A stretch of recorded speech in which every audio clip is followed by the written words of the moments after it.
buenas tardes a todos los asistentes y sobre todo a nuestros seguidores de los distintos capítulos de la historia. Si lo tienes, mejor. Muy buenas tardes a todos los asistentes y sobre todo a nuestros seguidores de los distintos capítulos de la historia, porque esta tarde podréis asistir a uno de los que os resultará muy cercano en el espacio al lugar en donde nos encontramos y que por ello es uno de los más importantes y principales de nuestra historia, pues hablaremos de la dinastía de los Habsburgo, o más bien la conocida como los Austrias. Como decía, la Casa de Habsburgo, originaria de Suiza, castillo de Habsburg, en el siglo X se convirtió en una de las dinastías más influyentes de Europa mediante una hábil política de alianzas matrimoniales y conquistas. Dominaron el Sacro Imperio Romano-Germánico desde 1438 a 1806 y forjaron un imperio inmenso desde Austria, España y gran parte de Europa y América, alcanzando su apogeo con Carlos V antes de evolucionar a la rama Habsburgo-Lorena y desaparecer en 1918. Pues bien, para ilustrarnos y ampliarnos este brillante periodo histórico en España, está con nosotros aquí esta tarde don José María Fernández Ruiz, del que paso a haceros un breve resumen de su currículum, que es el siguiente. José María Fernández Ruiz nace en Madrid el 2 de marzo de 1956. Es licenciado en Derecho por la Universidad de Zaragoza. Durante 15 años ha ejercido la docencia en la Academia de Oficiales de San Lorenzo del Escorial, impartiendo materias de seguridad ciudadana, derecho penal, procesal y administrativo. Posteriormente, del 2016 al 2021, estuvo al frente del Departamento de Asuntos Legales de la Jefatura de Enseñanza de la Guardia Civil, jubilándose en marzo del 2021 con el empleo de teniente coronel. Así pues, os dejo ya con nuestro ponente, don José María Fernández Ruiz, y la dinastía de los Habsburgo, a quien ya cedo la palabra. Cuando quieras. Buenas tardes, gracias por acompañarnos en esta ponencia que trato de resumir 2 siglos de historia, mejor dicho, más que de historia, de la mejor historia o la más completa historia que hemos tenido en España. Pues tratar de resumirlos aquí en 50 minutos pues va a ser una labor más que ardua. Intentaré, bueno, pues que nos vayamos con algunos conceptos claros y que pasemos un rato entretenido. Empezamos con el cartel, que veis ahí que he puesto el escudo de la dinastía, más que de la dinastía, porque el escudo de Carlos V, Carlos I, es muy parecido, solo que tiene el águila bicéfala por la sencilla razón de que era emperador, pero los demás que no eran emperadores pues no tienen el águila bicéfala. El águila bicéfala en algunos sitios pone que mira a oriente y occidente. Yo creo que no es así. Sencillamente el águila bicéfala es porque miraba una parte al poder terrenal y otra parte al poder espiritual, que creo que es la cuestión más correcta. Bien, pues esta ponencia la voy a dividir en 2 partes prácticamente, que va a ser, primero vamos a ver quién eran estas personas, quién eran los Austrias o los Habsburgo, y luego vamos a ver, pues como dice la ponencia, las luces y las sombras, luces y sombras, porque de todo ha habido, como luego veremos. Como ya ha dicho Mercedes antes, esta familia o esta dinastía curiosamente procede de Suiza, no procede de Austria. Hay un castillo que se llama, en castellano diríamos el castillo de Azor, pero en alemán, sobre todo antiguo, la palabra suya es Habsburg. De ahí procede la palabra Habsburgo, que viene a ser algo así más como el castillo donde había cetrería y demás. Ya sabemos que en aquellos tiempos el tema de la cetrería a esta gente le gustaba mucho. Esto era una familia noble, pero bueno, una familia noble, pues tampoco estaban muy allá en el siglo XIII, siglo XIV. Ya hubo uno que se fue, Rodolfo I de Habsburgo, que llegó a ser emperador. ¿Eh? Y bueno, no sé, no creo que haga falta de que diga en qué consiste ser emperador. Emperador, ya sabemos que existe el imperio, el Sacro Imperio Romano Germánico, que se fundó básicamente con Otón I, y bueno, era un título más honorífico que de otra manera, porque era una especie de primus inter pares, porque luego dentro de lo que era el Imperio Romano Germánico, pues había distintos territorios, unos eran reinos, otros eran señoríos, archiduques, etcétera, y se les elegía no era una sucesión hereditaria, sino que había unos señores que eran los electores, que eran los que lo elegían. Pero bueno, había algo de herencia también, como ya he dicho, Mercedes, porque la familia esta, Habsburgo, pues al final fueron los que más tiempo estuvieron de emperadores. Esto va, uno va. Aquí hay que detenerse primero a hablar en este señor que es Maximiliano I. Maximiliano, Maximiliano llegó a ser emperador, efectivamente, pero antes este hombre había sido, los únicos dominios que tenía era por la parte de Austria, y por cierto tampoco le iba muy bien porque tenía una deuda tremenda con el rey de Hungría. Entonces, bueno, tenía necesidad de ampliar, era ambicioso, tenía necesidad de ampliar o, digamos, tener más poder, y buscó una mujer por ahí que tuviera posibles, y se encontró con María de Borgoña. María de Borgoña era hija de Carlos el Temerario, y Carlos el Temerario murió en la batalla de Nancy. Esta mujer se quedó, digamos, con los dominios de su padre, que por cierto en aquellos tiempos pues eran, digamos, lo mejor que había en Europa. Ahora lo veremos. Ya lo he puesto aquí, que Maximiliano I puso los fundamentos del poderío de los Habsburgo en Europa. Al final, o sea, esto más que nada fue una labor de él. Maximiliano I, si Carlos V llegó a ser emperador, en realidad esto fue obra de él. Él fue el que fue buscando a través aunque Mercedes también ha dicho que con matrimonios, efectivamente, y con conquistas, pero bueno, los Habsburgo se les dio muy bien esto de los matrimonios, porque fue más bien a base de matrimonios como fueron ampliando poderes. Eh, Esta María de Borgoña, de los que ella dominaba eran estos que he puesto aquí porque parece que son un poco complicados, pero bueno, aquí tenemos la zona de Flandes. Flandes, digamos, ahora lo pondremos. Flandes en realidad son 17 provincias. Aquí las tengo puestas, que es lo que hoy día es Holanda y Bélgica. Holanda serían las 7 provincias primeras rebeldes, y el resto, lo que se ve ahí más o menos en verde, sería la actual Bélgica. Bien, tanto Holanda como Flandes no dejan de ser dos provincias dentro de las 17 que había. Me vais a disculpar que muchas veces hable de holandeses refiriéndome a todos los que pertenecían a los Países Bajos. Yo creo que todo el mundo nos entendemos con esto. No vamos a estar diciendo que su nombre auténtico es Nederland, ¿no? Pero vamos, son Países Bajos, que es lo que es hoy, bueno, lo que es hoy son los Países Bajos, vamos, que tienen, todo el mundo los conocemos como holandeses. Y la parte de Bélgica, pues ahí está Flandes, que bueno, no deja de ser también un territorio más. Así es que, y luego me falta aquí por comentar un poco lo que era Borgoña. Borgoña en realidad está el Ducado de Borgoña y está el Condado de Borgoña, que luego el Condado de Borgoña prácticamente es lo que fue luego el Franco Condado. ¿eh?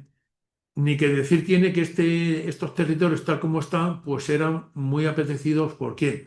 Pues por el rey de Francia, que era el que, o sea, la disputa en realidad era que el rey de Francia quería quedarse con esto sí o sí. Y la dinastía Habsburgo, empezando por Maximiliano I, pues trató de defenderse de esta historia. Y una de las operaciones que hizo para defenderse, pues fue precisamente buscar un enlace matrimonial con alguien que estaba en contra de Francia, que no dejaba de ser la corona de Castilla, que en este caso estaba gobernada por los Trastámara. Ahora lo veremos. Aquí tenemos a Felipe I, que todo el mundo sabe que es Felipe el Hermoso. No voy a entrar en muchos detalles porque es que si no, no me da tiempo, porque tengo que hablar de unos cuantos que son muy sencillos de aprender. Se lo digo por si alguno se tiene que examinar mañana de esto, que es muy fácil, que hay 2 Carlos y 4 Felipes. Ya está. Es muy fácil. 2 Carlos, Carlos I, Carlos II y Felipes 1, 2, 3 y 4. Bueno, pues aquí tenemos al primer Felipe, que Felipe II era Felipe II de España. Pero este Felipe I no era de España, era Felipe I de Castilla por su matrimonio con Juana de Castilla también. Si alguien dice Juana la Loca, yo creo que no está bien dicho, a pesar de que la historiografía no moderna la emplea mucho, pero bueno, luego hablaremos un momento de ella. Y evidentemente es el primer Habsburgo en España, este Felipe I. En lo de Felipe el Hermoso es porque el rey de Francia, en este caso Luis XII, porque este se lleva muy bien con los franceses, por cierto, los españoles nos llevamos muy mal con los franceses, pero este Felipe se llevaba muy bien con los franceses y no le importaba pasar por Francia, allí lo recibieron con todos los honores y el propio rey de Francia le dijo, he aquí un príncipe hermoso, y con eso se ha quedado. O sea que curiosamente pues, esto fue así. A mí me cae muy mal este hombre, y os voy a decir por qué. Primero porque cuando fue a casarse Juana de Castilla a Flandes, al matrimonio, no fue ni a recibirlos. Luego además era un mujeriego de aquí te espero. Y era un jugador. O sea, no se parecía en nada a su padre. Su padre, Maximiliano I, fue un hombre muy serio, muy formal, muy valiente, participó en varias batallas y él al frente allí jugándose la vida. Sin embargo, este Felipe, pues era un viejo. Juana I de Castilla, eh, bueno, pues todo el mundo sabemos más o menos esta mujer cómo le ha ido en la vida. Yo creo que casi no hace falta, porque se la ha hecho muy famosa a través de ese cuadro que se hizo en el siglo XIX, donde se le veía con el féretro de su marido acompañándolo durante meses hasta Granada. O sea pero bueno, Juana de Castilla tampoco se ve que no era tampoco tan loca, pero bueno, su madre, que ya sabemos que era la reina Isabel, pues era consciente de que no andaría muy bien y de hecho en su testamento dijo que mientras pudiera su padre, que era Fernando el Católico, asumiera la regencia en su lugar. O sea que ya en el propio testamento de Juana, digo de Juana, perdón, de Isabel la Católica, ya lo decía. Eh, Se pasó 46 años encerrada en Tordesillas. Esto es una pena, como bien sabemos. Se pasó 46 años encerrada, primero por orden de su padre, de Fernando el Católico, y después por orden de su hijo, de Carlos I. Se puede decir que fue la reina legítima que nunca reinó. Y era una reina legítima. Fijaros si era legítima que cuando fue la guerra de las comunidades, los propios comuneros fueron a entrevistarse con ella a decirle que cogiera el reino por las riendas, y que se hiciera con lo que ella era, que era la reina de Castilla. De luego hubiera cambiado mucho la historia de España si aquello hubiera salido para adelante, seguramente, porque incluso yo no estaría aquí dando esta conferencia porque los Habsburgos no habrían entrado en lice en aquel momento. Pero bueno, puede ser objeto de otra conferencia eso. Bien, y pasamos ya a Carlos. Yo he puesto aquí Carlos I de España y V de Alemania. Está enterrado aquí, como bien sabemos, y está enterrado como Carlos V. ¿Por qué se dice que es Carlos V? Pues se dice que es Carlos V porque el título de emperador siempre está por encima del de rey, ¿no? De hecho, el ser rey de España era una cosa más para él. O sea que este tenía mucho poder, por cierto, que le había venido de su abuelo, Maximiliano I, que había sido el que lo había preparado para ser el gran emperador. De hecho, él ya juntó, por parte de su abuelo, que se había casado con María de Borgoña, se había juntado con lo que es la Borgoña, que es los propios territorios de la Borgoña, más los territorios de Flandes, vuelvo a decir que son las 17 provincias, más lo que él ya traía de Austria. O sea, juntaba lo de Austria, lo de Borgoña, y ahora le juntaba lo de España. Y España, que no debe empezar, que España en aquel momento empezaba a ser pues una gran potencia, como bien sabemos. Bien, nació en Gante y murió en Yuste, como ya sabemos, ahí en el monasterio. Fijaros que murió en el 58. Nos vamos a quedar un poco con estas fechas, tanto la del 56 como la del 58, porque luego las vamos a volver a ver. Él cuando abdicó en favor de su hijo, Felipe II, abdicó en la corona de España, pero no en el imperio. El imperio se lo dejó a su hermano, a Fernando. Por cierto, Fernando, que no lo he puesto aquí, pero Fernando era también, bueno, pues hermano de Carlos V, también era hijo de Juana y de Felipe, ¿no? Pero es que Fernando se había criado en España y sabía español. De hecho, cuando Carlos I vino a España no sabía hablar español. Lo recibieron a pedradas, por lo visto, en la zona de Asturias. Hay un sitio que se llama Tazones, por donde por lo visto entró y, y se pensaban que era una invasión o algo así. De hecho, todavía se conmemora, todos los años se conmemora la llegada de Carlos V por esa zona, ¿no? Bueno, pues como iba diciendo Fernando, que pasó a ser luego Fernando I. Fernando I era hermano y cuando Carlos dejó el imperio en el año 58, bueno, lo dejó porque, bueno, entre otras cosas porque se murió, ¿no?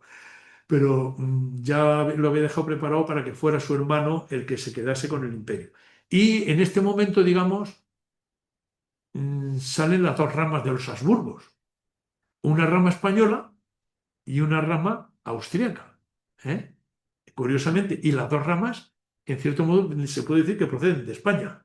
Luego, entre ellos, pues procurarán ayudarse, como algunas veces nos los vamos encontrando en algunas guerras, como por ejemplo la guerra de los 30 años, o en alguna guerra que a nosotros no se nos había perdido nada allí, pero por echarle una mano al primo de Habsburgo que estaba allí, que le estaba pidiendo ayuda, pues iban allí los tercios españoles a batirse el cobre.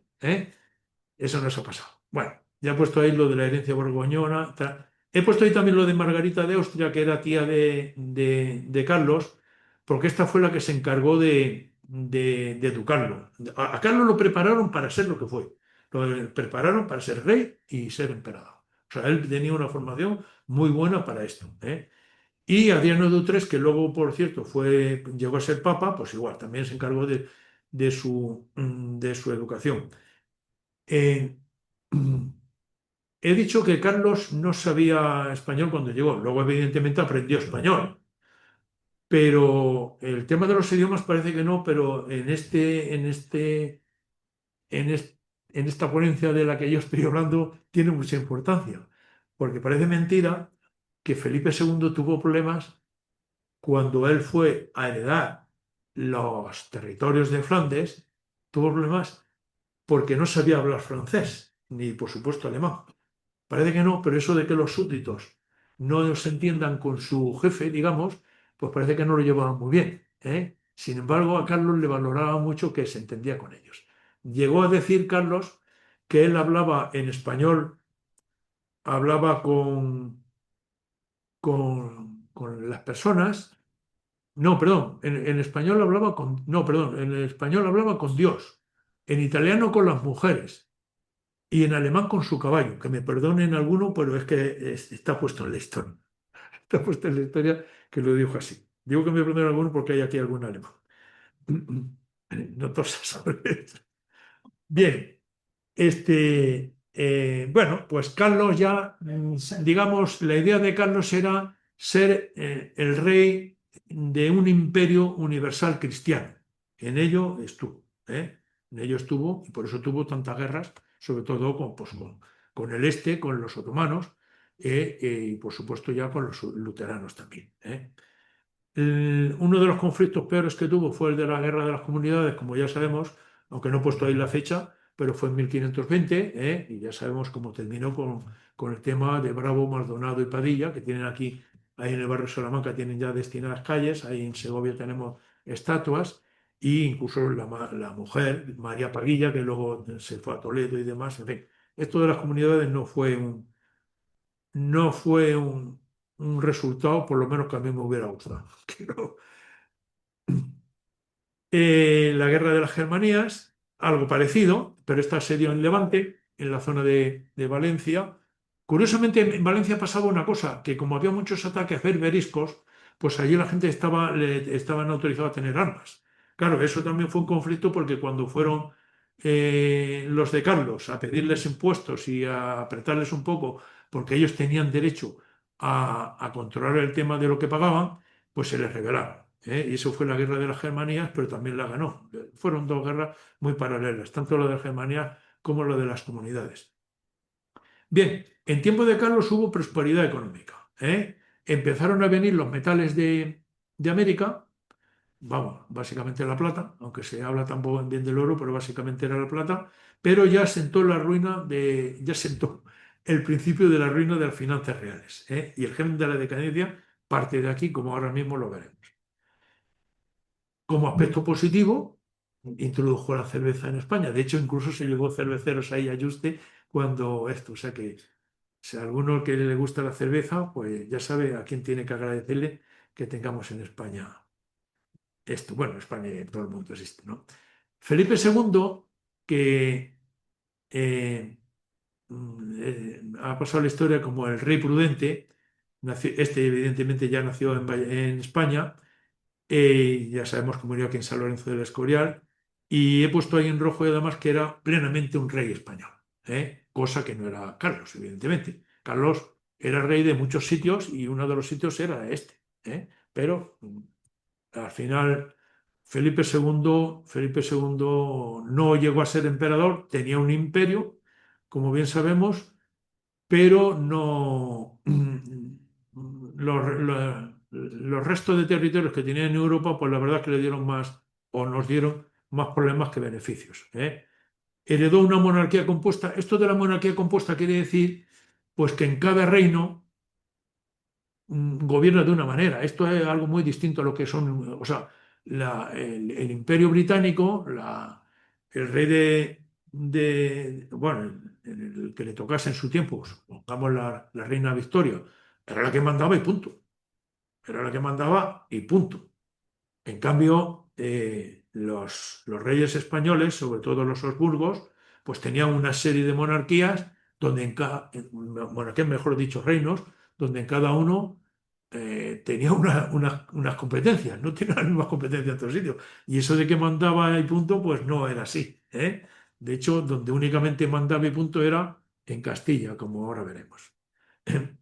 Incorporó Portugal a su imperio, sencillamente, aunque le echó una mano el duque de Alba, pero él tenía derechos dinásticos. Su madre era María de Portugal, o sea que él, cuando en la batalla del Alcázar-Quibir el rey de Portugal perdió la vida y demás, se quedó Portugal vacante y él aspiró a ser rey de Portugal y de hecho lo fue. En Portugal pasó a ser Felipe I. Aquí era Felipe II y en Portugal fue Felipe I. Puso la capitalidad en Madrid, como todo el mundo sabemos. Este tema ya es una cosa que ya ha quedado de por vida. Construyó el monasterio, como ya lo sabemos, pero lo construyó como símbolo de la monarquía católica, una monarquía encima que aspiraba a ser universal. Y su reinado representa el momento culminante del poder político de la monarquía hispánica, como ya he puesto yo ahí. Pero tanto poder y tanto territorio, pues también fue el fundamento de los desequilibrios y sobre todo desequilibrio de la economía castellana. Bueno, este también es un Austria, aunque no lo he citado los Felipes y los Cuartos y los Carlos, pero Juan de Austria, que ya sabemos que era, bueno, el que se llamaba Jeromín, era hijo casi póstumo no el póstumo, pero bueno, ya estaba muy mayor Carlos. Este de hecho nació en Alemania, este nació en Ratisbona. Ratisbona es una ciudad muy bonita que era, bueno, Ratisbona es donde se juntaban los electores para elegir al emperador, que hoy día en alemán se llama Regensburg. Es una ciudad muy bonita, yo estaba allí, hemos visto todo aquello y vale la pena verlo además. Aparte que venden unas salchichas así de gordas también, que te dan de comer para 3 días. Pero bueno. Bien. Y era hijo natural de Carlos. Pero claro, es que parece que era un hijo ilegítimo, poco más o menos así. Bueno, no era ilegítimo, era un hijo natural, porque su madre se llamaba Bárbara Blomberg.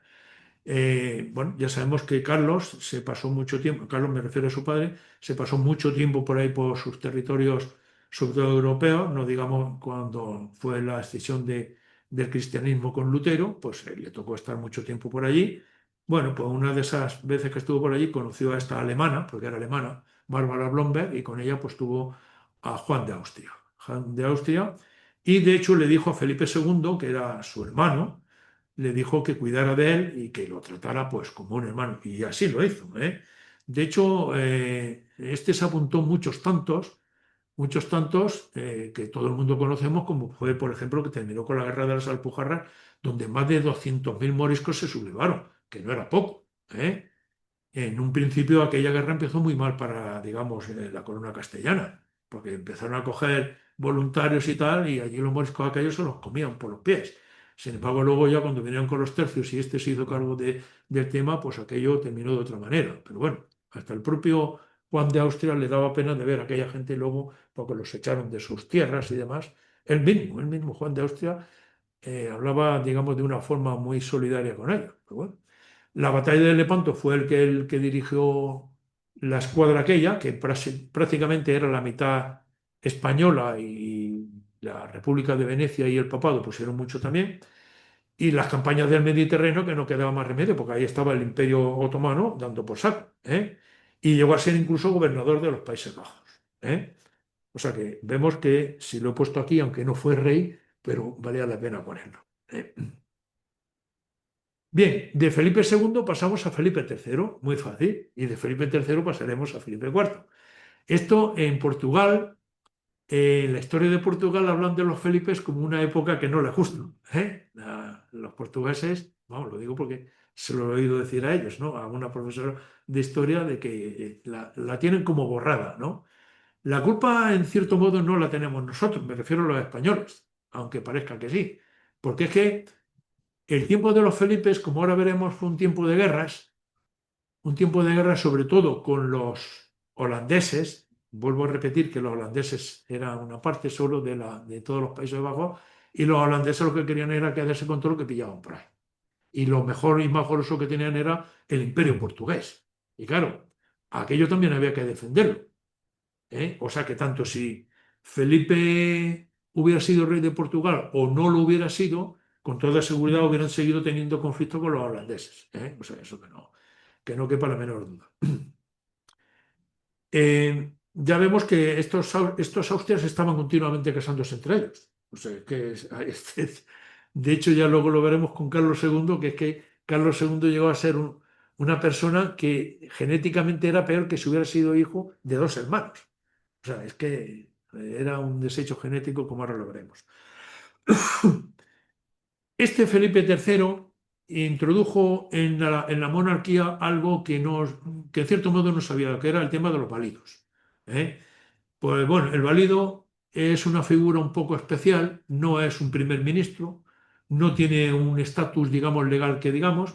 El válido estaba ahí pues porque el rey quería que estuviera, que se llevaba bien con él y dice, bueno, pues tú me llevas esto, yo me dedico a la música, a la pintura y a andar por ahí y este hombre pues que se encargue más de los asuntos de negocio. Por cierto, bueno, he puesto Gómez de Sandoval, se llamaba Francisco de Sandoval y Rojas, pero bueno, en algunos sitios aparece de otra manera. Este ha sido el más corrupto que ha pasado por la historia de España, por si no lo sabíais, ¿eh? O sea, ya os cuento los detalles. Porque prácticamente reinaba, ¿eh? Entonces, estando en la corte en Madrid, como ya sabemos, que la puso Felipe II, que era su padre, el padre de Felipe III, pues ¿qué hizo? Le convenció para trasladar la corte a Valladolid. ¿Y qué hizo antes de que fuera la corte a Valladolid? Comprar allí todos los terrenos que pudo. Luego, como todos se tuvieron que ir allí, pues compraron los terrenos ¿a qué precio? A precio de oro. Y este hombre pues se hizo de oro, evidentemente. Y luego ya cuando, como en Madrid se vinieron los precios de las tierras para abajo, pues ¿qué hizo? Las compró. y lo convenció para venirse al revés. O sea que eso sí que hay alguno que trata de hacer algo parecido hoy día, pero se ve que no le sale. O sea, que no lo intenten, que no le va a salir tan bien como a este. Curiosamente, el reinado de Felipe III había un ansia de buscar la paz. De hecho, fue el rey que menos tiempo tuvo de guerra, como luego veremos. Bueno, es que no les quedaba más remedio porque es que no había ya dinero para mantener los ejércitos. O sea, buscar la paz es que era ya una obsesión. Se encontró con la tregua de los 12 años, que esto dentro de la guerra de los 80 años que tuvimos con los holandeses o Países Bajos, pues fue una época, bueno, una época que tampoco fue muy buena que digamos, pero bueno, fue una tregua que duró de 1609 a 1621 que bueno, sirvió más para que los holandeses se recuperaran y prácticamente ya asumieran de que iban a ser un país independiente que otra cosa. Ya que estoy diciendo esto de país independiente y demás, que quede claro que tanto Carlos I, Carlos V, como Felipe II, como Felipe III, como Felipe IV eran reyes, o sea, los dominios que tenían los Países Bajos eran legítimos. Ellos no habían ido allí a conquistar aquello. Alguien pensará, no, no, no. Ellos legítimamente habían heredado aquello. O sea que no, no pensemos, lo que pasa es que otra cosa fue como fueron luego las cosas. Un hecho, digamos, negativo fue la expulsión de los moriscos en tiempo de Felipe III, luego hablaremos un poco más de ella. La paz de Londres, que vino en 1604, esta paz vino después de o sea, lo de la Armada Invencible y todo esto viene de aquí. O sea, esto fue la guerra que teníamos con Inglaterra, que se llegó a la paz de Londres en 1604 bueno, parece que es que España perdió el mundo allí cuando lo de la Armada Invencible, que tampoco es tan cierto eso. Sencillamente, de hecho, en este tratado que se hizo, pues prácticamente salió España ganando con respecto a Inglaterra. Se le dieron ciertas concesiones en plan marítimo y comercial y demás, pero aquí quien ganó fue España. Felipe IV, el rey planeta. Este nació en Valladolid, reinó durante 44 años y tuvo dos esposas. Bueno, luego ya incluso también tuvo un válido, que fue el conde duque de Olivares. Este Olivares era muy distinto a Lerma. De hecho, este luego vino ajustando cuentas. Sobre Olivares se ha escrito mucho. De hecho, hay autores, historiadores que hablan muy bien de él, porque dicen incluso que era un adelantado a su época, Olivares. Quiso reformar la administración. Una de las cosas que le salió mal fue que todo el mundo pagase igual. Me refiero que no fuera solo Castilla quien tuviese que soportar todos los gastos que tenía la corona. Y bueno, pues al final el rey lo cesó, se tuvo que ir a Zamora por lo que menos que exiliado y la cosa pues no salió muy bien porque se le levantó Cataluña, se le levantó Portugal, en fin, no le salió bien. Bueno, aunque no se dice, pero también se le levantó Andalucía con el duque de Medina Sidonia. Lo que pasa que en aquel momento aquello se calmó de bastante, bastante mejor. Se encontró la paz de Westfalia fue en 1648. Esta paz de Westfalia terminó la Guerra de los 30 años, que fue muy costosa para Europa.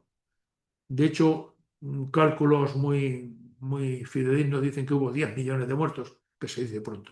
En las guerras que tuvimos en la guerra de 80 años se habla de entre 300.000 y 500.000 muertos. La guerra de los 30 años se habla de 10 millones de muertos, sobre todo en Centro Europa. O sea que Alemania perdió cantidad de personal porque aquello fue terrible. Bueno, pues en esta paz de Westfalia, España en realidad con quien terminó la guerra fue solamente con los Países Bajos. De hecho, reconoció su independencia y a partir de 1648 los Países Bajos pues ya operaron pues como un reino independiente, las 7 provincias que se llamaban. Curiosamente luego Francia entró en guerra con los Países Bajos y España ayudó a los Países Bajos a ir en contra de Francia. Esto de estar en guerra parecía que es que les gustaba. ¿Eh? Ahora estoy en guerra contra ti, luego estoy contigo, no sé, pues, algo tremendo, ¿no? Me estoy acordando de que el que nos ganó la batalla de Rocroi, que esa pues se podría hablar también de ella, que esta batalla creo que fue en 1643, que era un tal Condé, francés. Curiosamente, nos ganó a los españoles en esa batalla. Sin embargo, luego en la batalla de las Dunas estaba con España. O sea, este era un dirigente militar que en un momento nos ganó luchando contra España y en otro momento, bueno, en la batalla de las Dunas perdimos, por cierto. Pero estaba luchando con España, no contra España. Bueno.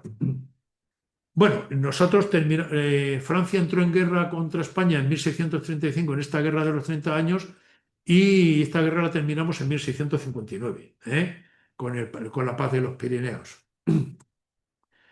Tuvimos las rebeliones de 1640, que ya sabemos que son las de los catalanes y la de los portugueses. La de Cataluña, en cierto modo, bueno, sí salió porque Pau Clarís declaró la República de Cataluña y se puso a las órdenes o se ofreció al rey de Francia, a Luis XIII. Luis XIII dijo, "Oh, pues bien, bien, me lo han regalado, pues me está". Pero bueno, luego en 1652 volvió con España y los franceses dijeron, allá que se vayan, no dijeron nada, o sea que no, ellos sabrán por qué. Ya he puesto aquí que es una paradoja que en la época de Felipe IV, que fue, digamos, la peor económicamente, y donde más crisis hubo, donde hubo más guerra, y sin embargo fue la de mayor esplendor cultural. Es curioso, pero ahora mismo hablaremos de ello también. Bueno, esta no fue reina, bueno, perdón, sí, sí que fue reina. No, me refiero que Mariana de Austria, en realidad, esta era una sobrina de Felipe IV. Esta era la madre de Carlos II. Esta era sobrina, o sea que ya sabemos, aquí estos todos eran todos, todos de la familia. Y esta, bueno, pues un tiempo fue reina consorte y otro tiempo fue reina regente, porque no le quedó más remedio, porque curiosamente cuando murió su marido, que era mucho mayor que ella, me parece que era 30 años o 29 o 30 años mayor que ella, pues ella se quedó con el hijo que iba a ser rey, que era Carlos II, porque tenía 4 años. O sea que mientras hasta que alcanzó una cierta edad, pues no, ella fue la regente. Bien. Y entonces esta también tuvo aquí un par de personajes que eran sus validos, porque esta vino de Austria y se trajo a un jesuita que era el que la había educado y se lo trajo pues prácticamente casi también de valido, que este era Juan Everardo Nítar. Y luego tuvimos a Fernando de Valenzuela. Pero ahora luego veremos que hubo un conflicto con Juan José de Austria. Ahora lo vamos a ver. Juan José de Austria, ¿qué es este? Juan José de Austria, este era hijo de Carlos IV, perdón, de Felipe IV, con la Calderona. Ya hemos oído hablar quién era la Calderona, que no es, que no es la actriz catalana que sale en la película de La Triste, que es esta, a ver si me acuerdo del nombre. La Calderona, Carlos IV tuvo un hijo con la Calderona, que es este, Juan José de Austria, y bueno, pues también fue un personaje muy parecido a Juan de Austria también, que bueno, este sí que era hijo ilegítimo. ¿eh? Este sí que era, bueno, de hecho este Felipe IV tuvo un montón de hijos ilegítimos, por cierto. Y tuvo un montón de cargos militares y ejerció muchos cargos políticos. Fue gobernador de Flandes, fue comandante de las campañas de Portugal, fue virrey de Nápoles y luego de hecho fue primer ministro porque este llegó, se presentó en Madrid cuando estaba, este Juan de Villanueva estaba de valido, que era el que Mariana de Austria se lo había cogido ahí para que le llevara la gobernación, dijo, hasta aquí hemos llegado, y se puso él a gobernar. En cierto modo es como si hubiera dado un golpe de Estado. Bien, y llegamos al último, a Carlos II. Carlos II, ya he dicho antes, el pobre este vino al mundo pues con una carga genética, pues la verdad, pues muy... Lo casaron 2 veces, a ver si podía tener hijos, no podía tener hijos. Y murió joven también, con 30 y tantos años. Y bueno, ya se veía, aquí ya la decadencia ya era, ya, si antes la decadencia estaba más o menos, pero ya la decadencia en tiempo de Carlos II ya era irremediable, ¿eh? Bien, bueno, no vamos a entrar en muchos detalles con esto. Él, curiosamente, en su testamento dejó de la herencia, o sea, dejó que le iba a heredar en sus dominios Felipe V, que también era familia de él, por cierto, ¿eh? No nos olvidemos que los Borbones también se casaban con los Austrias. De hecho, Teresa, que era la mujer de Luis XIV, pues era hermana de este. O sea que, no es decir que... Y Felipe V era nieto de Luis XIV, ¿eh? O sea que dejarle la sucesión a... Bueno, aunque primero se lo había dejado a un alemán, ¿eh? Pero bueno, luego como el otro se murió, pues no le quedó más remedio que dejársela pero en su testamento. Pero bueno, luego tuvimos una guerra civil, ¿eh? Bueno, una guerra civil, una guerra de sucesión, que fue también guerra civil, pero bueno, fue una guerra a nivel europeo que ya sabemos que empezó en 1701 y terminó con el Tratado de Utrecht, ¿eh? Que fue lo de Gibraltar y todo eso viene por ahí. Pero bueno, eso ya viene después de los austrias y a mí no me toca hablar de eso. Bueno, pues ya más o menos hemos visto quién era esta gente, los austrias. Vamos a ver ahora, como he dicho en la conferencia, luces y sombras. Vamos a empezar por las sombras. La principal sombra, sin ningún género de duda, las guerras, ¿eh? Las guerras, en este tiempo, pues se comían todo, ¿eh? Se comían todo, empezando por las propias personas, que es lo más triste, ¿eh? Las guerras. Estábamos en guerra permanente en Flandes, en el Mediterráneo, contra Inglaterra, contra Francia, en fin. Y no he puesto aquí, pero evidente también entre la guerra de las comunidades y la guerra de las Germanías, ¿eh? Ya la he puesto antes, por cierto, ¿eh? Bueno, ya las pongo aquí. Estuvimos en guerra con... Italia no estaba todavía formada como nación. Entonces aquí, quien se lo estaban disputando eran los Habsburgo. En tiempo de Maximiliano I ya estaba, mm, ya estaban, tenían territorios los Habsburgos, Austria, o sea, antes de incorporarse con España ya tenían territorios ahí en Italia, ¿eh? Y España pues heredó ese conflicto también. Entonces, Italia no, se la estaban repartiendo entre españoles y franceses, y de ahí vienen pues muchas guerras que tuvimos en Italia. Por cierto, el reino de las dos Sicilias pertenecía a la corona de Aragón, ¿eh? O sea que en ese sentido también había que defenderlo, pero eso, digamos, entraba en otro contexto. Y evidentemente conflictos con el Imperio Otomano. Ahí estaba Solimán el Magnífico, que le coincidió con el amigo, con Carlos V, y Carlos V tuvieron que ir a defender la propia Viena, que es que no la conquistaron pues de milagro, ¿eh? No hubo muchos españoles defendiendo Viena, pero sí hubo, ¿eh? La guerra con Flandes, que ya estamos diciendo que duraron 80 años, salvo esos 12 años de tregua que tuvimos. La guerra anglo-española, que ya he dicho antes que terminó con el Tratado de Londres, o la Paz de Londres. Guerra de los 30 años, que ya he dicho, esta fue la peor de todas, ¿eh? La donde más muertos hubo y la peor de todas. Y por supuesto la guerra de los 80 años para nosotros. Guerras con Francia, que eran interminables. Guerras de Portugal y Cataluña, ya lo he dicho antes también. Las guerras de devolución que vinieron después de la guerra de los 30 años y la guerra de los 9 años, también, también con los franceses, ¿eh? Bien, aquí os pongo un cuadro muy curioso que casi resume todo, ¿eh? El tiempo que estos monarcas nuestros estuvieron en guerra. Carlos I estuvo el 80% del tiempo de su reinado en guerra.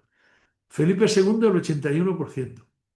Felipe III, ya he dicho antes que trató de conseguir la paz a cualquier precio. Felipe IV prácticamente el 100%. El 98% del tiempo estuvo en guerra, y Carlos II un poco menos, pero estuvo el 63%, ¿eh? Vamos a ver las causas de la guerra, porque claro, estamos hablando de que hubo muchas guerras, pero todas no tenían el mismo motivo, ¿eh? Aquí podemos sacar muchos más motivos, pero yo los he resumido prácticamente en 5, ¿eh? No quiere decir que cada motivo sea independiente. perfectamente se pueden conjugar. O sea, si estamos en guerra contra Inglaterra, puede estar el factor religioso jugando, como ya sabemos con la historia de María Estuardo, que lo que pasó, que España, pues, Felipe II quería restaurar allí el catolicismo y demás, pero también se juntaba que andaban los piratas por ahí atacando los barcos españoles, los ingleses estaban dando por saco por otros sitios, etc. O sea que, y la guerra de los 80 años, tres cuartas de lo mismo, ¿eh? Pero bueno, yo he puesto aquí estos cinco conceptos. Empezamos por la defensa de la herencia dinástica de los Habsburgo, ¿eh? Bien, en la herencia dinástica, como ya he dicho antes, ellos tenían dominio en los Países Bajos, el Milanesado, Nápoles, Sicilia, el Franco Condado, y todos esos sitios, pues, eran de ellos. Ellos tenían que mantener su cortijo, ¿no? Era de ellos. Y cuando alguien le atacaba, porque ellos no atacaban curiosamente, ¿eh? Ellos eran atacados, ¿eh? Pues tenían que defenderlo. Y luego incluso había otras guerras que que tenían connotación con esto, como he puesto yo ahí, defender el camino español. Porque para que fueran los tercios para esas zonas, pues había también que mantener otras guerras. Por ejemplo, no lo he puesto por ahí, la guerra de la Valtelina, que se daba ahí en el norte de Italia y en Suiza, era precisamente para que pudiera estar abierto el camino francés, digo, el camino español, perdón. ¿Eh? Bueno, también he puesto la guerra de las comunidades. La guerra de las comunidades también se puede entender como una forma de defender la herencia dinástica de los Habsburgos, porque los comuneros estaban en contra de la dinastía de los Habsburgo. Ellos lo que querían era que aquí siguieran los Trastámara. ¿Eh? Bueno, ya que he dicho los Trastámara, ya adelanto que el mejor rey que ha tenido España posiblemente, me gustaría, incluso y a lo mejor me atrevo a dar una conferencia, fue Fernando el Católico, Fernando II. ¿Eh? De hecho, Beltrán de la Cueva dijo, estando reinando Felipe IV, cuando ya veían que todo aquello era un desastre, él mismo dijo, y de esto solamente lo arreglaríamos si resucitásemos a Fernando el Católico. Eso dijo Beltrán de la Cueva. ¿Eh? Bueno, bien. Este es el cuadro que mejor resume toda la conferencia, absolutamente toda. ¿Eh? Si nos quedamos con esto, no exactamente con los datos concretos, pero con que nos quedemos con la idea, ya nos vale. Estoy hablando de defender la herencia dinástica. Defendiendo la herencia dinástica, ¿qué pasaba? Pues que la guerra de los 80 años era una guerra muy costosa, sobre todo para Castilla. ¿Eh? Entonces he puesto aquí unos cálculos en dinero de lo que costaron tres cosas que podíamos, digamos, compararlas para que tuviéramos una idea muy clara de todo esto. Por ejemplo, ¿cuánto costó la armada, la famosa, felicísima armada que los ingleses han conseguido, que se llama la Armada Invencible, porque ellos han querido vender ese producto? Costó más o menos 10 millones de ducados. Ya pongo ahí abajo que 1 millón de ducados equivale más o menos a día de hoy a 500 millones de euros. Estos cálculos se han hecho más o menos comparando el precio del oro entonces con el de ahora. Pero bueno, estas cosas evidentemente están comparar lo que pasó en el siglo XVI como en el siglo XXI, pues se cuesta trabajo, ¿no? Pero bueno, nos podemos seguir haciendo una idea, porque aquí la comparación la quiero hacer entre ellos, no con lo que pasa hoy día. La construcción del Escorial, he puesto ahí el padre Villacastín. El padre Villacastín más o menos dijo que costó 6 millones y medio de ducados. Pero bueno, cálculos hechos entre unos y otros, viene a decir que costó entre 5 y 6 millones de ducados. Y costó 20 años hacerlo. Y curiosamente, este gasto salió de los impuestos que se hicieron en Castilla. Pues o sea, Castilla pagó la construcción del monasterio del Escorial, no se pagó con la plata americana, puede ser que hubiera algo, pero bueno, básicamente se puede decir que no, la plata americana aquí no influyó. Y se pagó con pero esto tiene un factor muy positivo, que es que el dinero que se gasta aquí se queda aquí. O sea, el dinero que se le ha dado a un cantero, a un pintor, a un albañil, a un constructor, pues es un dinero que lo recibe y se queda aquí. O sea que esa es una gran diferencia. Y luego, las guerras de Flandes, que ya vemos ahí que duraron 80 años, más o menos sale a 3 millones de ducados anuales. podemos hacer un cálculo, yo he visto cálculos más o menos de más de 200, entre 150 millones, 200 millones. Si comparamos esto con lo que costó la construcción de un monasterio de Escorial, pues vemos que no hay color, ¿eh? Entonces, aquí en la guerra, y curiosamente en la guerra de Flandes, se nos iba el dinero y lo que traíamos, si acaso, eran muertos y lisiados, ¿eh? O sea que ahí está la diferencia, ¿eh? Bueno, pues este cuadro para mí yo creo que es lo que mejor resume todo esto que vamos a hablar, porque estamos hablando de las sombras, ¿eh? Lo peor que eran las guerras. Y lo peor de las guerras eran, por supuesto, los muertos y los lisiados que teníamos y, por supuesto, también el dinero, ¿eh? Bien, también había otro motivo que era mantener la hegemonía europea. Nosotros, como somos personal de a pie, estas cosas no las valoramos, pero por lo visto los que andan por ahí por las alturas no solamente tienen que ser potentes, sino que encima parecerlos. Porque si no parecen potentes, parece que el otro viene y se lo come por los pies. Entonces, todos los reyes, sean franceses, españoles, no sé, de cualquier sitio, ingleses, tal, pues tienen que dar una sensación de poderío, ¿eh?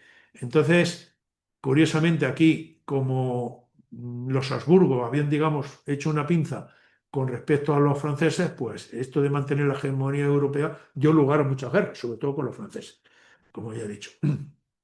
El factor, el factor religioso.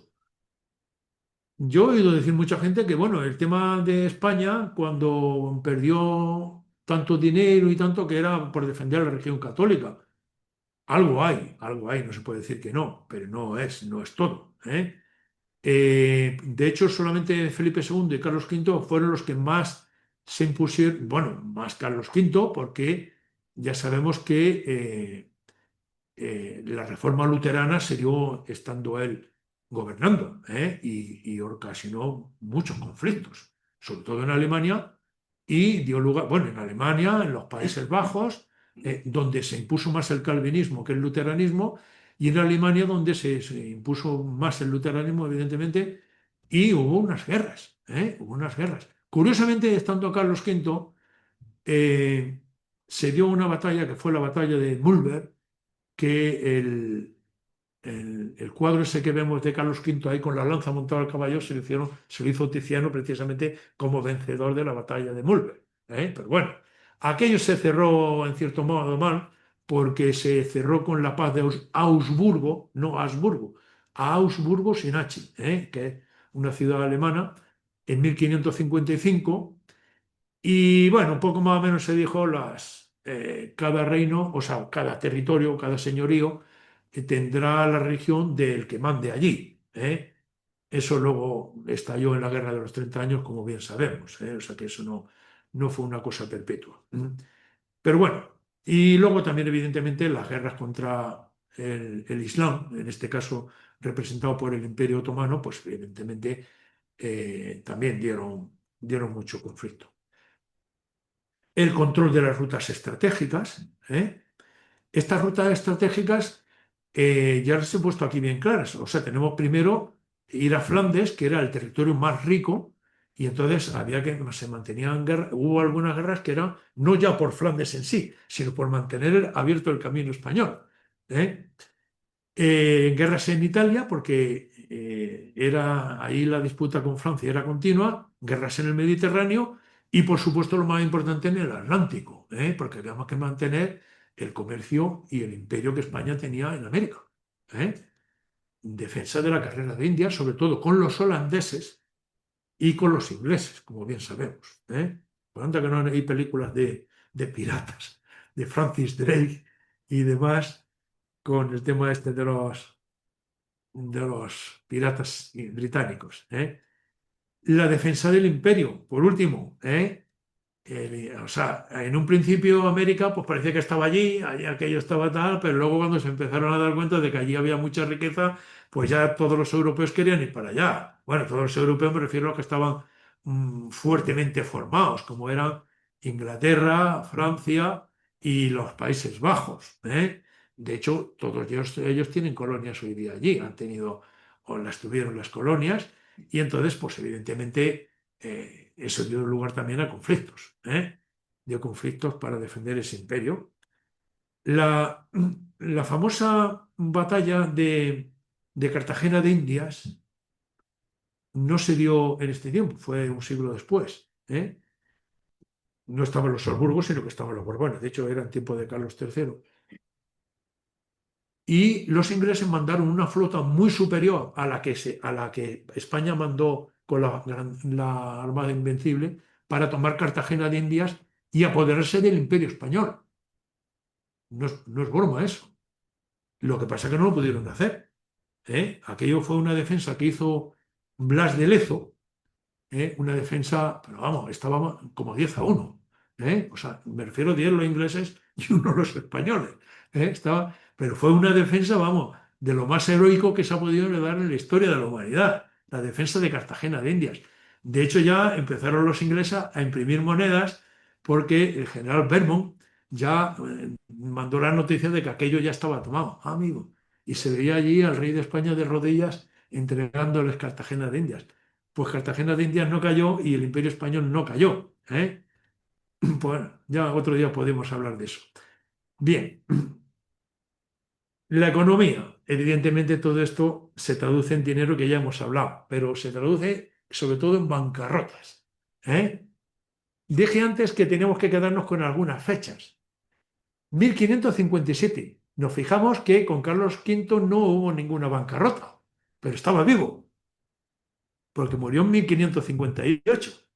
Es decir, que a su hijo Felipe II ya le dejó el reino ya listo para declarar la bancarrota. Hombre, yo creo que todo el mundo sabemos lo que son las bancarrotas. Una empresa da bancarrota y ¿qué pasa?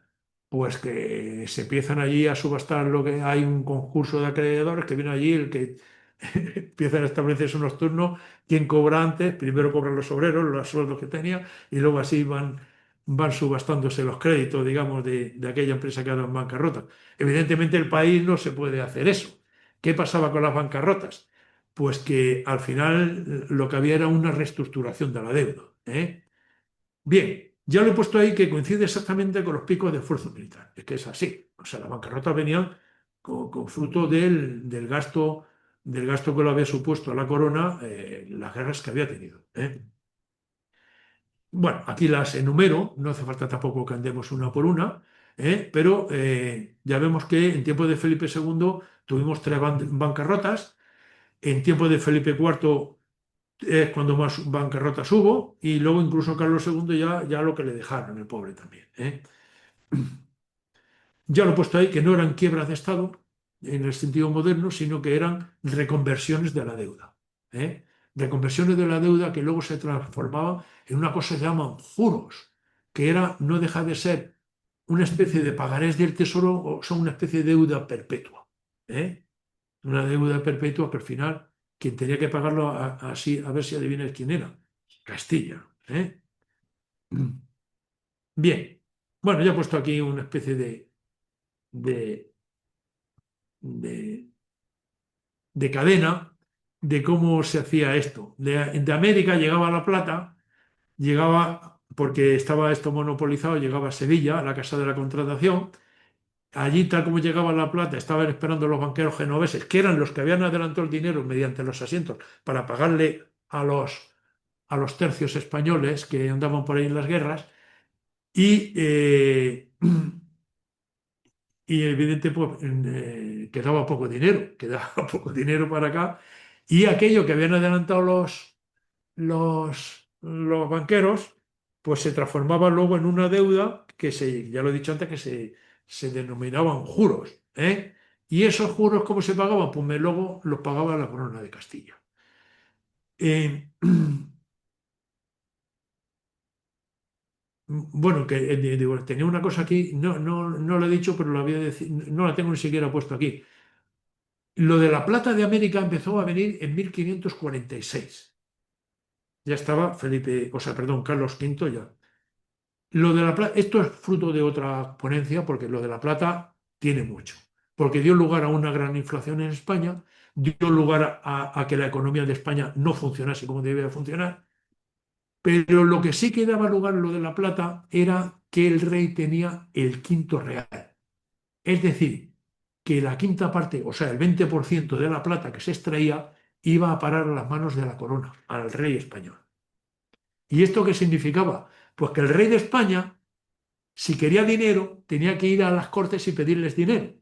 Sea en las cortes de Aragón, bueno, en Aragón había tres, por cierto, o sea, las cortes de Castilla, o sea, incluso a Flandes, que también se les pedía dinero en algún momento, o a Nápoles, etcétera.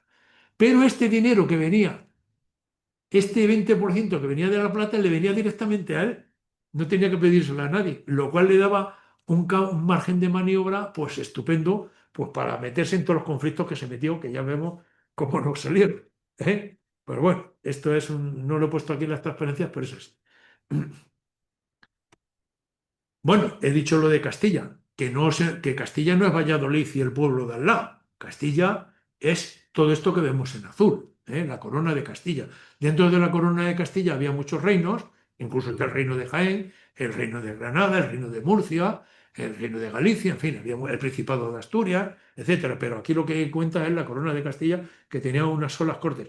Curiosamente, la corona de Aragón tenía tres reinos. Tenía el reino de Aragón, el Principado de Cataluña y el reino de Valencia. Y cada uno tenía sus cortes, por eso están puestos de distinto color. Y cada vez que necesitaba dinero, tenía que ir a pedirles dinero a uno. Y por cierto, no se lo daban, claro. O sea que, pues si teníamos poco con las guerras, pues también tuvimos epidemias. O sea, vuelvo a decir que estamos hablando de las sombras. Tuvimos epidemias lo que en aquellos tiempos llamaban pestes. Pestes, no se sabía muchas veces de qué era, pero bueno, eran pestes. No fueron tan graves como la que hubo en el siglo XIV, pero fueron, bueno, pues no deja. Y si esto, la gente empezó a emigrar a América, porque aquí en España había poco por venir, pues aquí nos quedamos sin gente. Nos quedamos sin gente y encima los reclutamientos que se hacían pues, para las guerras que había, como he dicho antes. ¿eh? Seguimos con las sombras, ya aquí he puesto ya un montón de ellas. No nos da tiempo porque cada cosa de estas podía ser fruto de una ponencia. Por ejemplo, el tema de la Inquisición, no voy a hablar mucho de ella, pero bueno, todo el mundo más o menos sabemos que tampoco fue muy productiva, más bien al revés. Pero tampoco fue tan negativa como en algunos sitios se dice. Curiosamente hay gente, yo me he guiado por algunos libros, Henry Kamen tiene varios tratados escritos. Henry Kamen es británico, por cierto. Y curiosamente este libro se titula Defendiendo España. Tiene otro sobre la historia general de España. Tiene varios. Y bueno, no es que defienda la Inquisición, evidentemente, pero tampoco es como muchas veces se le dice. La expulsión de las minorías productivas, que ahora lo veremos, mentalidad antiproductiva, etc. Bueno, vamos a ver. Bueno, lo de la Inquisición ya más o menos lo he dicho. Quizás esto es fruto de mucha discusión, el tema de la Inquisición. La expulsión de las minerías productivas. Primero no, se expulsó a los moriscos que eran de los pocos que trabajaban y producían. Bien mirado. Esto ya sabemos que se hizo en tiempo de Felipe III. Donde más moriscos había era en el Reino de Valencia. De hecho, prácticamente era una tercera parte de la población que había allí. Bueno, aquello en cierto modo fue un desastre. He dicho antes lo del duque de Lerma. El duque de Lerma era también marqués de Denia, o sea, él tenía también territorios en Valencia, de hecho procedía de por allí. Y este no quería que se echase a los moriscos porque al final se quedaba con sus tierras sin gente que las cultivase. De hecho, los nobles de estas zonas, sean de Aragón, de Valencia o de Murcia, no querían que echasen a los moriscos. Bueno, al final todo esto viene, por eso he puesto lo de las guerras en primer lugar, porque al final el tema de los conflictos que había con los berberiscos y con Turquía, bueno, Turquía, con los turcos, pues tuvo mucho que ver, porque los veían como un enemigo, una quinta columna aquí en España a los moriscos con respecto al otro, y de hecho sí que es verdad que más de una vez les ayudaron. Me refiero, cuando venían los berberiscos a atacar las costas españolas, los moriscos les ayudaban. Pues si no saben, bueno, moriscos les llamamos a los descendientes de los moros, bueno, a los descendientes, mejor dicho, de los musulmanes, porque no se puede decir que fueran moros, pues seguramente eran igual que los españoles, pero eran descendientes que se les había bautizado forzosamente. y por eso se le llamaba moriscos. A los musulmanes que se habían quedado en territorio cristiano cuando la reconquista castellana o aragonesa, se le llamaba mudéjares, ¿eh? O sea que los mudéjares luego en cierto modo se transformaron en moriscos, ¿eh? Bien. Y los judíos, bueno, los judíos alguien dirá, bueno, ¿y cómo que los judíos, si los judíos los expulsaron los reyes católicos? Bueno, pero es que curiosamente esto trajo cola, ¿eh? El tema de los judíos trajo cola porque, como he puesto ahí, es una herencia aún visible en el tiempo de los Austrias, porque perdimos las élites financieras, médicas y comerciales. Hay quien dice que incluso que España no llegó a entrar en el capitalismo, que entraron luego tanto los ingleses como los holandeses por culpa de haber expulsado a los judíos. Pero bueno, ya parece ser que tampoco es eso, ¿eh? Pero bueno, quien tiene esa teoría también tiene sus argumentos, ¿eh? Bien, ya que se expulsó a los judíos, que cualquiera dice, se le pregunta por ella a cualquiera y se piensa que el único sitio donde se han expulsado a los judíos ha sido en España. Y no es cierto. Los judíos los expulsaron de prácticamente de todos los territorios de Europa, ¿eh? En España se le echó en el 492, pero es que muchos se fueron a Portugal, pero es que en Portugal lo echaron en el 97. Y en Francia hubo cinco periodos en que echaron a los judíos. O sea que no pensemos que es que España ha sido la única.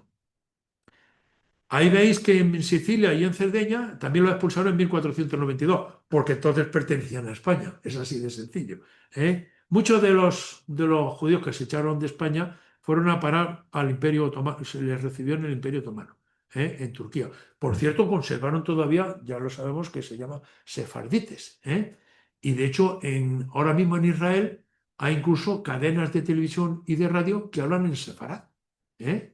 Yo he oído en Radio 5 todos los días un programa que no sé si existe hoy día, creo que no, que se llamaba Luces de Sefarad, que hablaban en el idioma ladino, ¿eh? Curioso, ¿eh?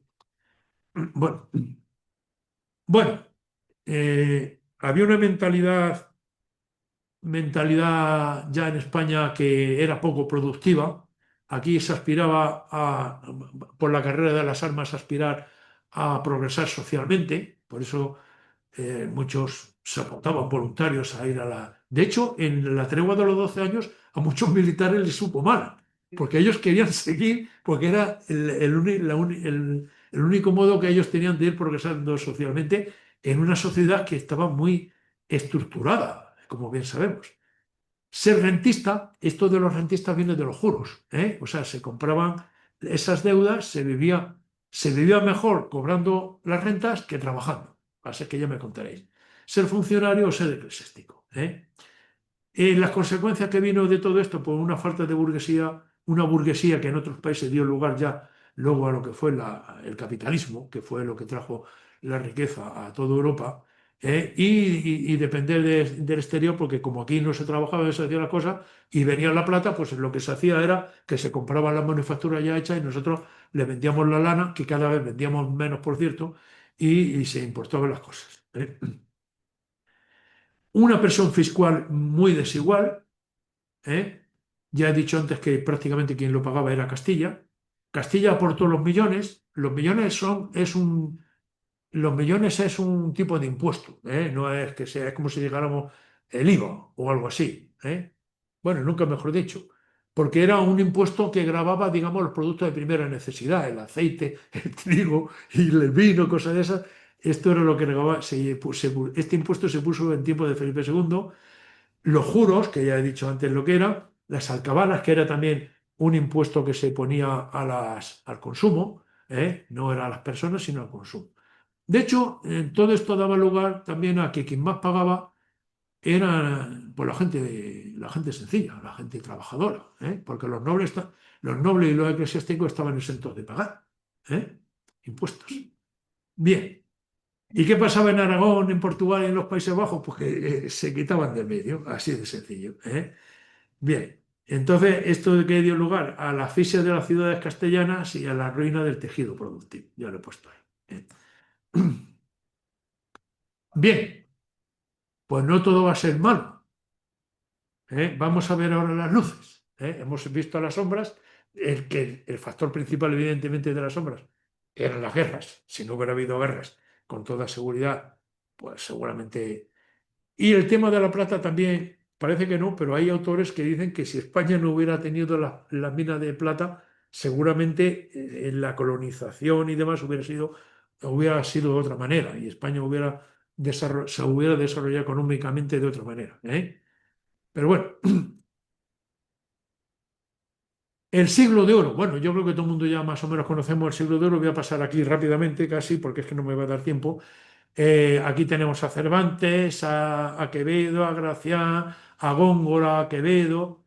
Tenemos a Lope de Vega. Lope de Vega nos podíamos parar un poco de él porque a Lope de Vega se lo rifaban en Europa, porque ya sabemos que sus obras de teatro tenían mucho éxito. De hecho, el teatro era el gran entretenimiento que había en aquellos tiempos. No había Netflix, no había WhatsApp, no había cosas de esas y la gente iba al teatro a enterarse de las cosas. En cuestión de pintura, ¿qué quiero decir? El Greco, Velázquez, Murillo, Zurbarán, la Escuela de Salamanca. No ha podido venir hoy Miguel Ángel, que el hombre pues le gustaba mucho esto de la Escuela de Salamanca. Aquí tenemos a Francisco Vitoria Suárez. El derecho internacional sale de la Escuela de Salamanca. Y la Universidad de Salamanca estaba, pero a años luz de otros sitios. En la película esta de 1492 se ve a Cristóbal Colón explicándole a los reyes que la Tierra era redonda con el huevo y todo aquello. Pero vamos a ver, si en la Universidad de Salamanca ya se sabía que la Tierra era redonda. Lo que dijeron en la Universidad de Salamanca era que la distancia que estaba proponiendo Cristóbal Colón era muy corta, que la Tierra era esférica y era mucho mayor de lo que el otro decía. Y de hecho tenían razón. Si no se encuentra el continente por medio, ya me contaréis hasta llegar a Zipango, como decían, o llegar a las Indias, ¿no? Lo que hubiera sido. Bien, y en cuestión de religión tenemos aquí a Santa Teresa de Jesús y a San Juan de la Cruz. Bien, vamos a pasar a las ciencias. Las ciencias. Dice un francés en el siglo XVIII que hiciera, o sea, no es que la hiciera él, se publicó una cosa que se llama la Enciclopedia Metódica. Y este francés se llamaba Nicolas Masson de Morvilliers. Y dice, ¿qué se debe a España? ¿Qué ha hecho España por Europa en los 2, 4 o 6 últimos siglos? Ahí queda eso. Entonces yo me voy a dedicar ahora a desmentirlo. Y no es que me lo saque yo de la manga, lo voy a desmentir con datos. España en aquel tiempo fue, como he puesto aquí, una potencia de atracción de técnicos, científicos, ingenieros, cartógrafos, cosmógrafos, artilleros, médicos, evidentemente las guerras, el imperio, todo esto. Entonces no iban con el GPS allí a ver dónde estaban las cosas. O sea, esto requería una técnica, pero una técnica.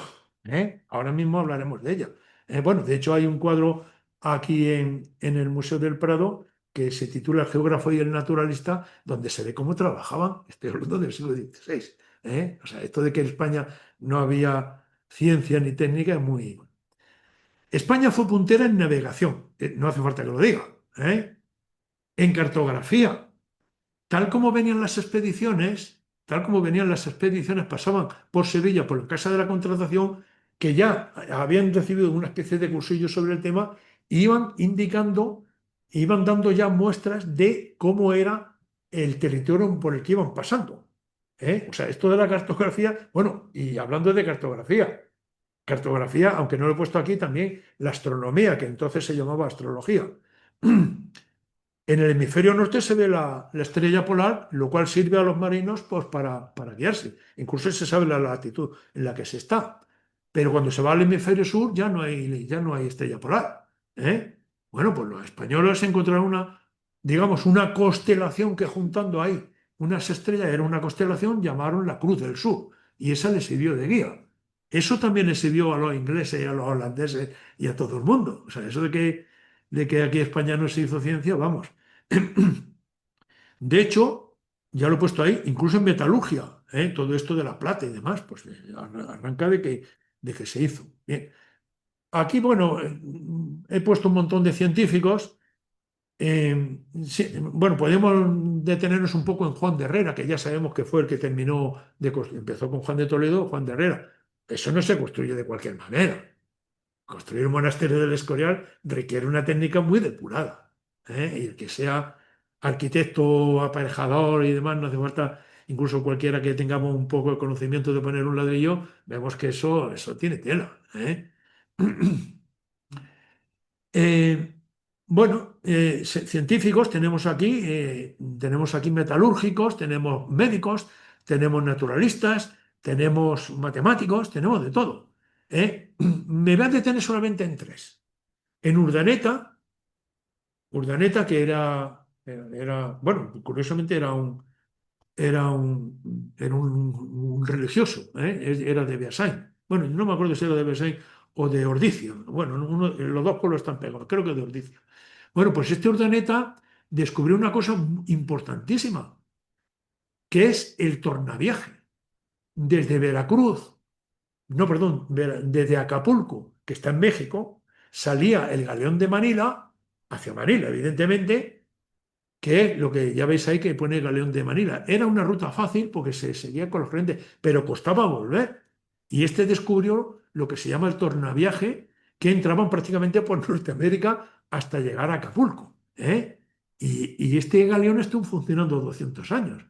Fijaros lo que es poner en contacto el continente asiático con el continente americano y luego de Acapulco a Veracruz, que está al otro lado, ya está en el Atlántico, también en México, que entonces se llamaba Nueva España, y traer las mercancías a Europa, ¿eh? Jerónimo de Allanz y Beaumont. Este parece que es francés ese apellido, pero este en realidad era navarrico, ¿eh? Bueno, pues este 150 años antes que James Watt ya sacó la primera máquina de vapor. Y la sacó precisamente porque la necesitaban para desaguar las minas, para sacar el agua que había allí, ¿eh? Las minas que España explotaba en el Nuevo Mundo, ya tenían una máquina de vapor que estaba sacando el agua de aquellos sitios, ¿eh? De hecho, esto es una copia del tratado que hizo él sobre la máquina de vapor. Álvaro Alonso Barba, que hizo un tratado sobre los metales que fue una referencia para toda Europa, ¿eh? Bueno, toda Europa, por no decir a todo el mundo, ¿eh? Hubo avances médicos y biológicos, ¿eh? Hubo ingeniería, o sea, que tanta guerra también requería una ingeniería de defensa. La forma de construir los amurallamientos y demás. Que todo esto luego se vio en siglos posteriores, ¿eh? Porque ya no estamos hablando de que la gente iba con picas y lanzas, ya iban también con artillería. Y todo eso requería también una nueva forma de defenderse. Bien, ya no puedo extenderme mucho. Esto de las expediciones, que lo pongo aquí también, estas expediciones servían para, para ir haciendo un mapa del planeta Tierra, ¿eh? Como de hecho se hizo. De hecho, aquí lo he puesto, este es el primer mapa mundi que se ha hecho en el mundo, ¿eh? Y este lo hizo Juan de la Cosa en el año 1500. Está ahí en el Museo Naval, ¿eh? O sea, habrá que decirle al Morbilier a ver en dónde se ha informado para decir lo que dijo, ¿eh?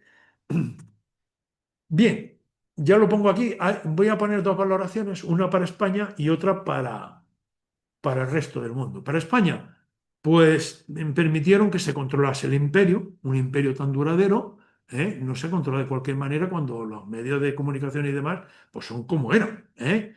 La navegación transoceánica, en fin, es que se iba hasta Manila, hasta Filipinas. Las explotaciones de las minas, una defensa militar con tanto enemigo como se tenía, conocimiento del territorio. Sin ellos no hubiera existido el sistema imperial ni la ciencia del siglo XVII. Es que todo lo que hablo básicamente es del siglo XVI. En el siglo XVII cayó mucho todo esto, las cosas como son, ¿eh? En el siglo XVI España era puntera, en el siglo XVII bastante teníamos, ya habéis visto que con, con Felipe IV el 98% del tiempo se estaba en guerra, o sea que no daba tiempo como para hacer muchas investigaciones, ¿eh? He puesto ahí que hasta la reforma del calendario se hizo a instancia de la Universidad de Salamanca. Sabemos que el calendario gregoriano, que es el que tenemos hoy, sustituyó el calendario juliano. Y esto es en la década de los 80, cuando se terminó de construir el monasterio del Escorial. ¿Y fueron positivos para la humanidad? O sea, estamos hablando para España. ¿Y para la humanidad o para el resto de Europa? Pues difundieron un saber técnico por Europa y América. Crearon la cartografía moderna. Se desarrolló la navegación científica. Se construyeron sistemas defensivos duraderos. Se conectaron las redes científicas internacionales y, como resumen de todo esto, la monarquía hispánica fue el mayor centro de transferencia tecnológica en el siglo XVI. Esto es así. Esto es así. Esto no hace falta esforzarse mucho para saber que ha sido así. Cualquiera que visitemos el monasterio de Escorial y veamos un poco también la biblioteca y demás, y te lo expliquen un poco bien, verás que es así. Bien, a ver, voy a hacer. Entre las luces, hemos hablado del siglo de oro, hemos hablado de la ciencia y ahora vamos a hablar de la globalización. ¿Qué es esto de la globalización? La globalización es el sistema por el que la economía está conectada mundialmente. Así de sencillo. No es difícil de entender, ¿no? Bien, el papel que desempeñó la plata que se explotaba en el Imperio Español era tan significativo que los chinos, que siempre han sido muy chinos, ellos no, cuando comerciaban, no, por ejemplo, a los holandeses no les pedían que les dieran productos. Ellos les daban porcelana, les daban seda y tal, pero ellos no querían productos. Ellos ya los productos los hacían ellos. Lo que querían eran divisas, como hoy, dólares. Ellos quieren dólares. Ellos quieren divisas. ¿Y qué divisa era la que querían? La que no tenían, la plata. Y entonces todo el mundo comerciaba con la plata española. De ahí este tema de la globalización, pues fue una cosa Made in Spain. El Real de Alocho, que fue el que no voy a entrar porque es que no me da tiempo a verlo todo. Aquí os pongo un ejemplo de reales del 8 que se hicieron, se acuñaban en América. Es que América no era una colonia, América era España. América era España. Allí lo que había eran virreinatos. Los americanos que había allí estaban bautizados sobre todo, parece mentira, pero es así, eran españoles. Y eso es la Constitución de 1812, como alguna vez me ha tocado explicarlo, lo dice bien claro. En la famosa Pepa, y son españoles, y ya dice todos los hombres libres, curiosamente no dice las mujeres. Pero bueno, ahora estamos en otra fase de recuperar todas esas cosas. Bien, hasta el origen del símbolo del dólar viene de ahí, de las columnas de Hércules, curiosamente. Bien, bueno, ya lo he dicho antes, la carrera de Indias y el galeón de Manila lo que hizo fue conectar tres continentes. Aquí en este mapa se ve un poco mejor. Lo que era el galeón de Manila que llegaba a Acapulco. En Acapulco, allí se descargaban las mercancías, que sobre todo eran porcelanas, sedas y cosas de esas. Hemos tenido hace poco aquí una exposición sobre el galeón de Manila que era preciosa, donde se veían los mantones de Manila, que no son de Manila, son de chinos. De hecho, China, eran los chinos los que manejaban el comercio en Manila. Los chinos vendían sus productos en Manila, esos productos venían para América y de América venían a través por tierra no les quedaba más remedio que pasar, porque todavía no estaba abierto el canal de Panamá, y en Veracruz se montaba en lo que era la carrera de Indias, se venían a Europa. ¿eh? Bueno, he añadido aquí porque también cuando Felipe II se hizo Felipe I, rey de Portugal, pues se incorporó también todas las rutas portuguesas. Y por último, tenemos como tema positivo la hispanidad. ¿Y qué es la hispanidad? Pues la hispanidad es el conjunto de pueblos que compartimos una herencia cultural común. La lengua española, el catolicismo. Curiosamente, todos los países que han estado bajo la tutela de España, todos son católicos. Es curioso. Pero no todos hablan español. Por ejemplo, en Filipinas son católicos, pero han perdido el idioma español. aunque conserven apellidos españoles y tal. Incluso hay un resurgir de la herencia española en Filipinas. Pero en todos los demás, hombre, evidentemente en América, léase México, léase a Colombia, etcétera, se habla español, son católicos, etcétera. ¿Eh? Y luego lo de los elementos jurídicos, o sea, la forma de la normativa, etcétera, la forma de pensar. O sea, es que la hispanidad la vemos en cuanto salgamos ahí a la puerta, si no hay aquí alguno. O sea, que somos lo mismo, ¿eh? Sean mexicanos, sean colombianos, sean de Venezuela, etcétera, ¿eh? Somos una comunidad de 500 millones de hispanohablantes. He puesto ahí el 635 entre paréntesis porque los 500 millones prácticamente son los países en los que, digamos, básicamente se habla español. Pero veis que hay 135 más, porque es que hay mucha gente que habla español en países que no son. El ejemplo más claro es Estados Unidos, ¿eh? El primer país donde se habla español es México, que tiene ciento y pico millones de habitantes. Pero es que el segundo no es España, el segundo es Estados Unidos. Hay más gente en Estados Unidos que habla español que aquí, ¿eh? Es curioso, pero es así. Bueno, pues que la líen lo que quieran, pero bueno, es así. Medio Estados Unidos, bueno, no tenemos que ver los nombres, Las Vegas, Los Ángeles, San Francisco, etcétera. Producción literaria y artística común y somos la primera gran estructura global de intercambio cultural, la hispanidad, ¿eh? ¿Y hay algo más? Pues evidentemente hay tantas cosas más. Yo simplemente voy a poner aquí un par de ejemplos muy sencillos. ¿Qué es lo más castizo de Madrid? Pues el Madrid de los Austrias. ¿Y el edificio que mejor representa a España? Pues ahora lo pondré. El Madrid de los Austrias, yo pongo aquí simplemente algunos ejemplos, sea de parques, hasta el parque este de la Fuente del Berro también es de tiempo de los Austrias. Evidentemente la Plaza Mayor, donde está el Ayuntamiento, la Casa de la Villa, el Ministerio de Asuntos Exteriores, etcétera. Todo esto. Es que es el Madrid más auténtico, el Madrid de los Austrias. Y por si fuera poco, pues tenemos aquí el edificio más representativo, que es... y os voy a decir, esto ya es una cosa particular. O sea, esto es que está muy vivo.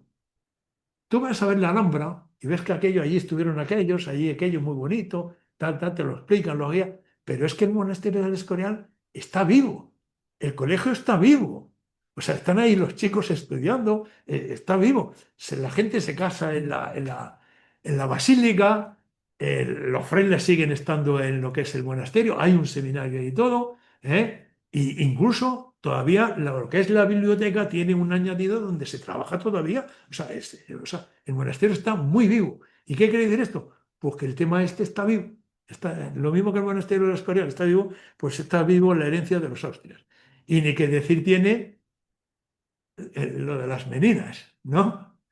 Que cualquier extranjero que venga a Madrid se las encuentra por todos lados. De hecho, aquí tenemos hasta una que está con el escudo de la Guardia Civil, ¿no? O sea, yo creo que no hace falta que explique que, curiosamente, las meninas, esta, la que está en el centro es Margarita de Austria, que luego fue mujer del emperador. Las meninas son las dos que le acompañan, ¿eh? Es un nombre portugués, esto de las meninas, pero bueno, tiene evidentemente sus nombres y todo. Ahí está Velázquez, están los reyes detrás y tal. Pero si hay un edificio representativo de la cultura española, ahora mismo es el Museo del Prado.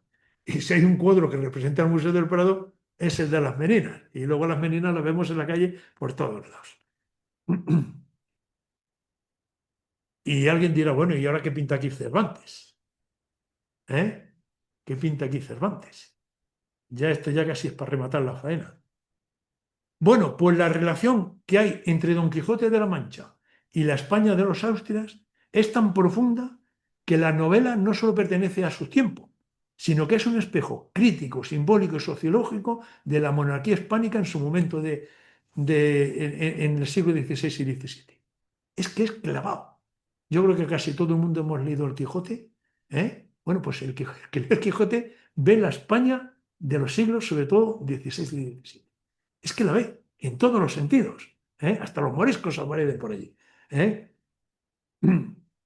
De hecho, yo indagando sobre estas historias, he traído aquí a colación este texto de, bueno, me ha salido por ahí, de una tesis que está haciendo una doctoranda que se llama Flor de María Trejo Rivera, mexicana, y está haciendo una tesis sobre un tratado que había de la construcción de barcos en México.